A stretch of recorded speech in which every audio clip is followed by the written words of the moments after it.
인간의 가장 기본이 되는 권리, 자유. 인간의 역사는 자유를 찾는 여정이었다고 해도 과언이 아닐 텐데요. 인류가 오랜 시간 갈망했던 그 자유로부터 도망가려고 하는 마음이 생긴다면 그것은 어떤 이유에서일까요? 끊임없이 자유를 갈망하면서도 한편으로는 자유로부터 벗어나고 싶어하는 것에 주목한 철학자 에리히 프롬. 그는 자유로부터의 도피라는 책을 통해 자유의 심리학적 측면을 촘촘히 분석하고 있는데요. 중세로 거슬러 올라간 그의 통찰은 중세의 사회 질서가 깨지고 근대 사회가 열리면서 하층 중산 계급으로 확산된 자유의 모습에 돋보기를 들이댑니다. 그 결과 자유는 얻었지만 경제적으로는 궁핍해진 중산 계급이 무력감과 공포감 속에서 자유의 부정적 측면으로부터 도피하려는 모습을 관찰하게 됩니다. 특히 프롬은 독일인들이 나치즘에 복종한 사례를 통해 권위에 복종하거나 자아를 버림으로써 자동 인형이 된 인간의 모습을 분석하기도 하는데요. 과연 자유라는 선물 뒤에 감춰진 고독과 불안은 인간을 어떻게 통제하는지, 삶에 닥친 고난 속에서 인간은 어떻게 자유를 포기하는지 그 위험하고 내밀한 심연 속으로 함께 들어가 보겠습니다.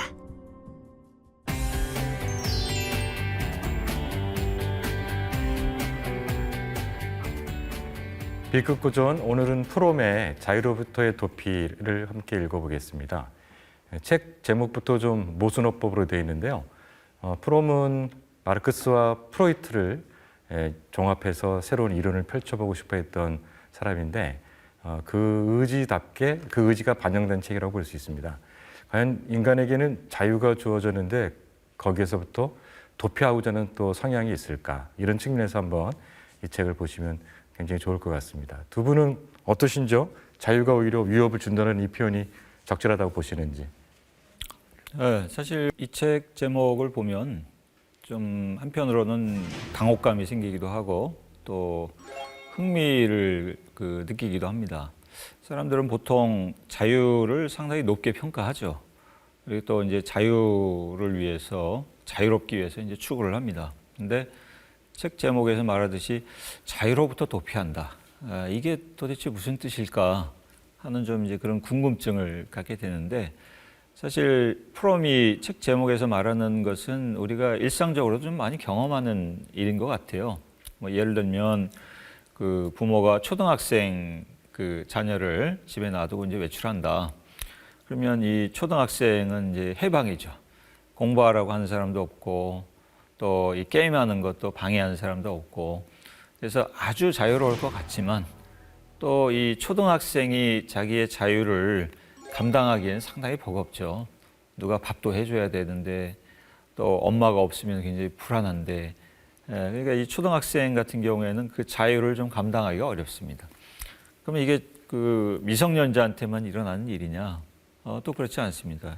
우리가 학교 다닐 때는 또 공부 때문에 굉장히 힘들어하지만 막상 학교를 마치고 사회로 나가게 되면 말하자면 강제로부터 이제 자유를 얻는 건데, 이 사회로 나가면은 자기한테 주어진 자유라는 게 얼마나 이게 무거운 자유인지 그걸 이제 깨닫게 됩니다. 자기 스스로 직업도 택해야 되지, 그리고 또 벌어 먹여야 되지.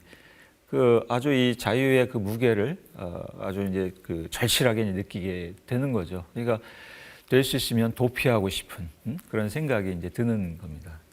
프롬이 자유로부터 도피를 독일 나치즘의 생성, 나치즘의 번창함, 그러니까 나치즘이 이렇게 막 불꽃듯이 일어나는 것과 연결돼서 해석을 했는데, 나치즘의 경우는 그러니까 자유가 넘치기 때문에, 자유를 너무 넘쳐서 너무 방임주의가 성행해서, 그래서 그리고 또 한편은 그렇고 다른 한편으로는 자유가 가져다주는 불안, 고독, 소외감 뭐 이런 부분들 때문에 나치즘이 나왔다고 하는 것은 바로 연결되는 게 아닙니다.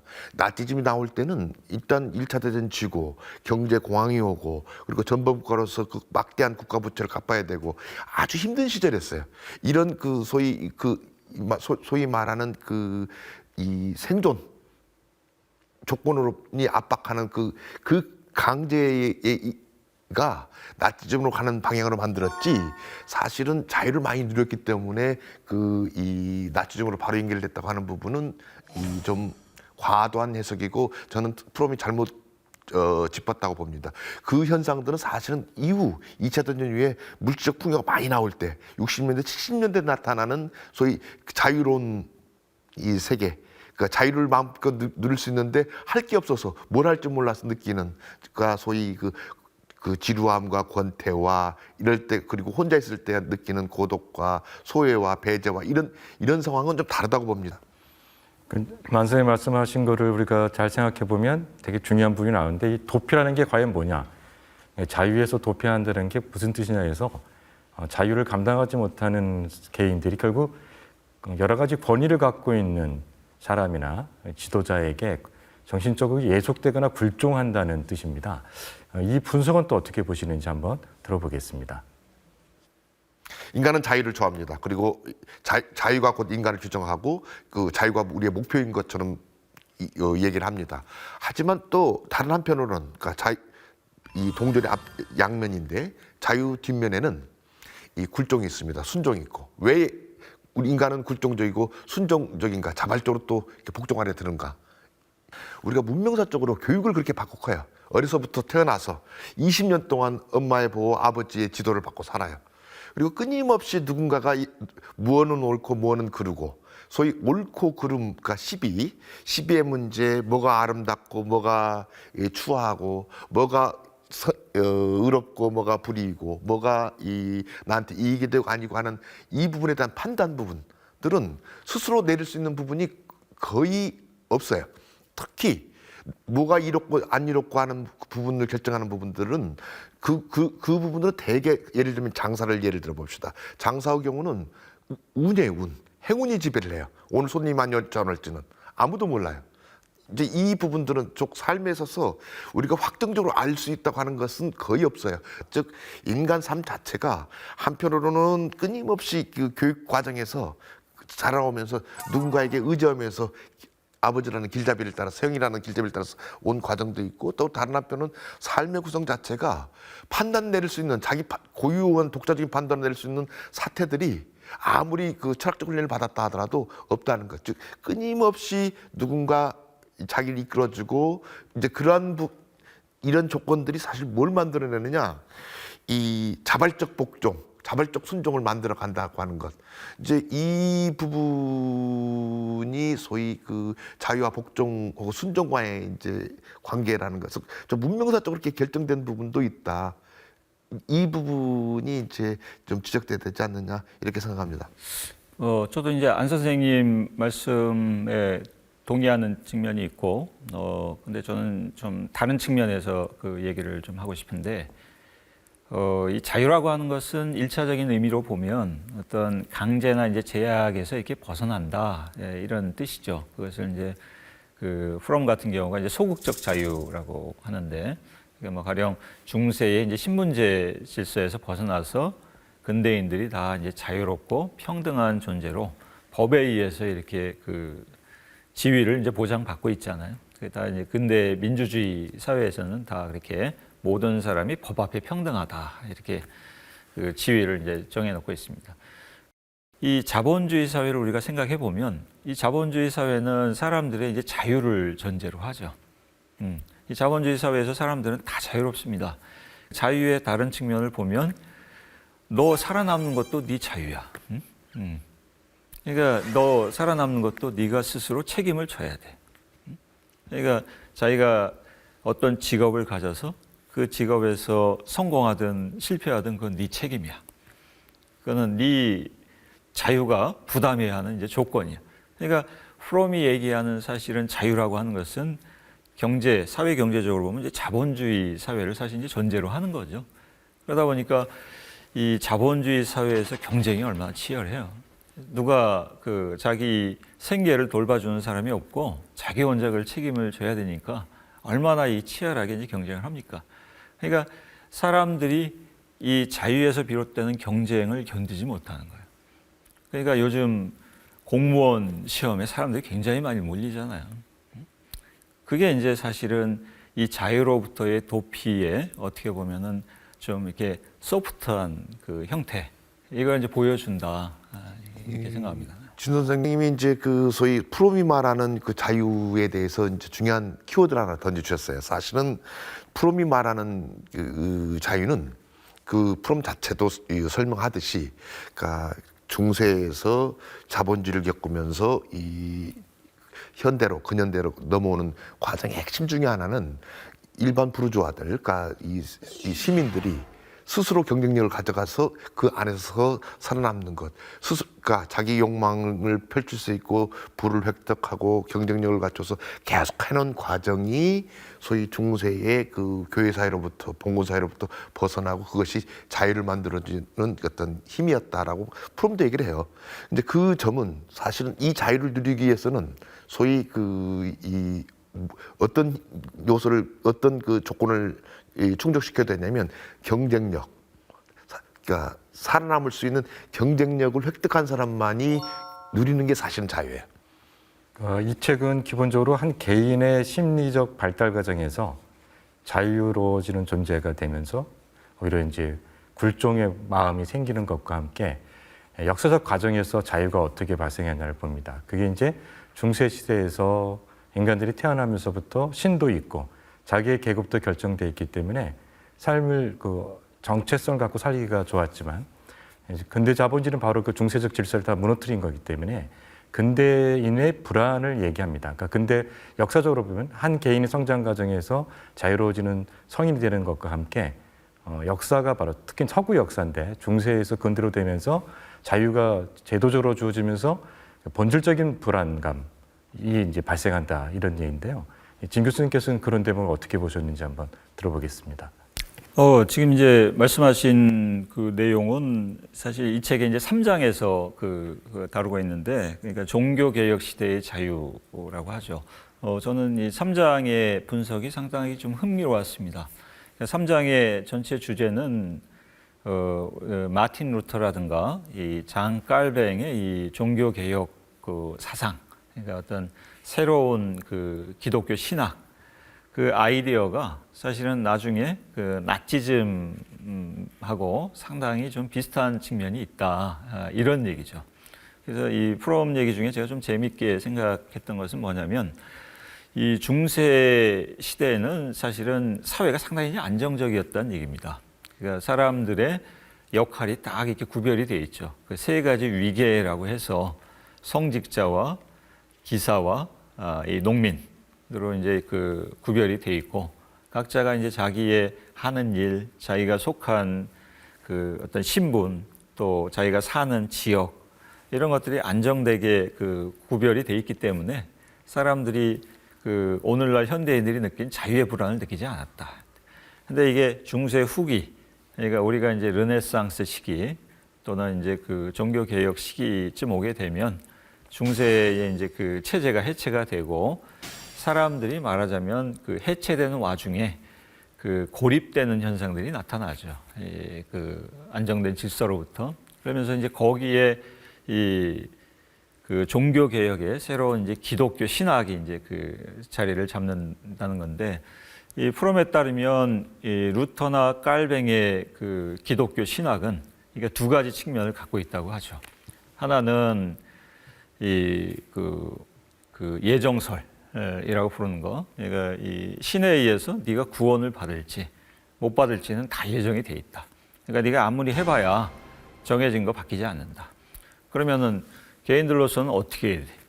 어떻게 해야 되냐면 열심히 신앙을 가지고 신을 믿고 그 노력하는 수밖에 없어요.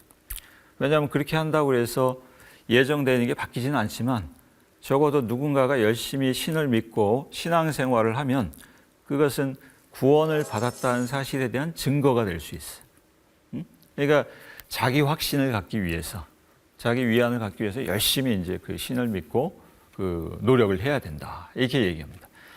그다음에 이 기독교 신앙의 이제 두 번째 측면은 뭐냐면, 사람들을 아주 이제 그 보잘것없고 무가치한 존재, 그러니까 신 앞에 그 놓인 아주 그러니까 이 전지전능한 신과 대입해 보면 아주 하잘 것 없고 먼지와도 같은 존재. 그러니까 이 피조물이라고 하는 것은 인간이라고 하는 것은 세속적인 지위 고하를 막론하고 신 앞에 서면 다 이 먼지와 같은 보잘것없는 존재다. 그러니까 너희가 살아남을 길은 이 신에게 열심히 기도하고 신앙심을 갖는 길. 그래서 신에 대한 절대적 복종을 이제 계속 강조를 한다는 얘기입니다. 그리고 이게 나중에 나치즘에서 바로 이 총통과 같은 절대적인 존재에 대한 어떤 이제 국민들의 복종을 강요했던 것하고 상당히 비슷한 어떤 사회적 심리적 메커니즘이 존재한다 이렇게 얘기하는데 상당히 좀 그럴듯하다 이렇게 좀 생각을 했습니다. 이제 우리가 주어진 자유가 오히려 우리를 불안하게 하고 그래서 더 절대적인 것에게 예속되게 한다면은 이것은 우리가 반드시 극복해야 됩니다. 그거를 이제 적극적 자유 이렇게 표현할 수 있을 것 같은데요. 어떻게 우리가 적극적 자유를 향유할 수 있는지 두 분 선생님 말씀을 들어보겠습니다. 프롬 같은 경우는 이 책의 이제 7장에 보면 사실은 이제 사랑과 일에 대해서 아주 이제 강조를 많이 합니다. 근데 이제 이 프롬이 얘기하는 사랑이라는 범주가 또 일이라는 범주도 상당히 이상적이죠. 왜냐하면 프롬은 자기가 얘기하는 사랑, 그러니까 적극적 자유를 누릴 수 있는 형태로서의 사랑이라고 하는 것을 이거는 소유도 아니고 집착도 아니고 또 이제 뭐라고 얘기하냐면 누구를 희생시키는 것도 아니고 그러니까 사랑하는 두 개체가 자기의 이제 고유성, 독특성을 유지하면서 서로를 자발적으로 긍정하는 그런 사랑, 상당히 이상적인 사랑이죠. 또 일이라고 하는 것을 또 뭐라고 얘기하냐면 일이라고 하는 것은 이것은 어떤 강박적인 활동도 아니고 노예적이고 기계적인 단조로운 어떤 활동도 아니고 자기를 실현할 수 있는 어떤 적극적인 자유의 실현으로서의 일이다. 그러니까 이 사랑과 일을 자발적으로 사람들이 수행할 수 있고 그 바탕 위에서 이렇게 연대할 수 있을 때 우리가 자유로부터 도피가 낳는 위험에서 벗어날 수 있다. 이렇게 얘기하는데 저는 이 얘기가 이게 설득력이 있을까? 좀 의문이 들었어요. 왜냐하면 스피노자가 이제 그런 얘기 하는데 철학자들은 있는 그대로의 인간이 아니라 그렇게 존재해 줬으면 하는 인간 모습을 머리 한가운데 그리고 있는 것이다. 이로 인해 그들은 윤리학 대신에 풍자 소설을 쓰게 되었고 현실에 적용 가능한 정치 이론이 아니라 사실상 망상이라고밖에 할 수 없는 유토피아나 유용성이 거의 없어서 시인이 지어낸 황금시대 같은 데서나 실현될 만한 정치 이론을 고안하는 사태가 발생했다. 이 스피노자 얘기가 이 프롬의 경우에도 좀 들어맞지 않나. 그러니까 이 사랑과 일, 프롬이 얘기하는 사랑과 일이라고 하는 것은 웬만한 사람이 성취하기 굉장히 어려운 겁니다. 근데 사실은 자유로부터의 도피라는 것은 모든 사람이 겪는 문제잖아요. 그러니까 이 문제에 대해서 사랑과 일이라는 해법을 제시한다면 사실은 이 문제에서 탈출구, 해법을 얻을 수 있는 사람은 아주 극소수에 불과합니다. 그럼 나머지 사람들은 어떻게 해요? 그러니까 저는 사실 자유의 문제라고 하는 것은 사회적이고 정치적인 문제다.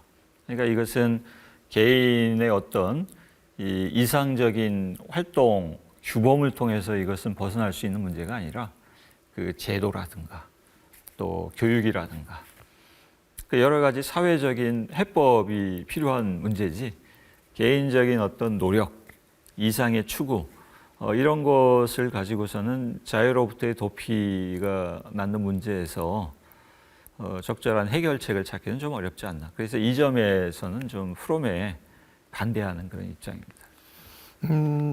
프롬도 그 얘기를 했죠. 적극적 자유의 모델이 될 만한 게 직업군이 있으면 뭐가 있을까? 예술가를 들었어요. 예술가. 성공하면, 상업적으로 성공하면 예술가라는 소리를 듣지만 실패하면 괴팍한 불평불만주의자. 실제로 우리 주변에 이제 사회 조직에 적응하지 못하는 부적응자 정도 취급받을 수밖에 없는 이 부분인데, 이 진 선생님 말씀대로 이제 사회적으로 정치적으로 이 적극적 자유 부분 관해서는 좀 그 프롬이 제안한 부분은 사실 뒤에 숨어 있어요. 하나는 이 민주주의 성숙이라는 부분, 그리고 다른 하나는 계획 경제, 소위 소셜 데모크라티즘이라는 얘기를 해요. 프롬도 이 사람 이제 약간 마르크스 영향을 받아서 이 막시즘적인 생각을 하고 있는 사람이고 해서 무한정으로 이렇게 이 소수 자본에 의해서 이 몇몇 사람들에 의해서 좌우되는 것들은 안 되지 않느냐 해서 국가가 나서 적극적으로 개입해야 되지 않느냐, 이제 이 주장을 하죠. 그 점에서 적극적 자유주의라고 하는 부분, 아까 말씀하셨지만 뭔가 노력한다면 그 적극적 자유주의는 그걸 누리기 위해서는 정치적 행태로밖에 나타날 수밖에 없고, 이 주장은 사실은 이 2차 대전이 바로 현실화돼요. 그러니까 예를 들면 그 뉴딜 정책이라든가 그 누즈벨트의 그 뉴딜 정책이라든가 아니면 뭐 이 소위 케인지안이라고 하는 수정주의가 들어오죠. 그 이 적극적 자유주의 한 형태로 이제 나타난 그 이 적극주의의 어떤 노력이다. 저는 이렇게 평가하고 싶습니다. 네, 그러면 끝으로 한 줄 요약과 만점이 5개인 책갈피 몇 개 주는가 해보겠습니다. 저는 한 줄 요약은 쉽게 쓴 전체주의의 기원론. 그래서 책갈피는 4개 드리겠습니다. 다른 분들은 어떠신지요? 저도 4개 드리겠습니다. 자유를 얻는 것은 어렵습니다. 하지만 자유를 지키는 것은 더 어렵습니다. 그리고 자유를 누리는 것은 가장 어렵습니다. 저 같은 경우는 3개 반 주겠습니다. 이게 좀 흥미로운 통찰도 있긴 한데 그 오늘날의 좀 사상적 흐름에서 보면 좀 약간 낡은 점들이 있다. 그리고 한 줄 요약은 자유는 개인의 문제이기 이전에 그 사회적 관계의 문제다. 그래서 아마 프롬이 그 점을 좀 놓치지 않았나. 그래서 이제 3개 반 주겠습니다. 네, 비크건조 오늘은 자유롭트의 도피를 같이 봤는데요. 이 책을 보시면서 우리가 누려야 할 적극적 자유는 무엇이어야 되는지, 또 어떻게 그것을 함양할 수 있는지 같이 고민해 봤으면 좋겠습니다. 이상 마치겠습니다.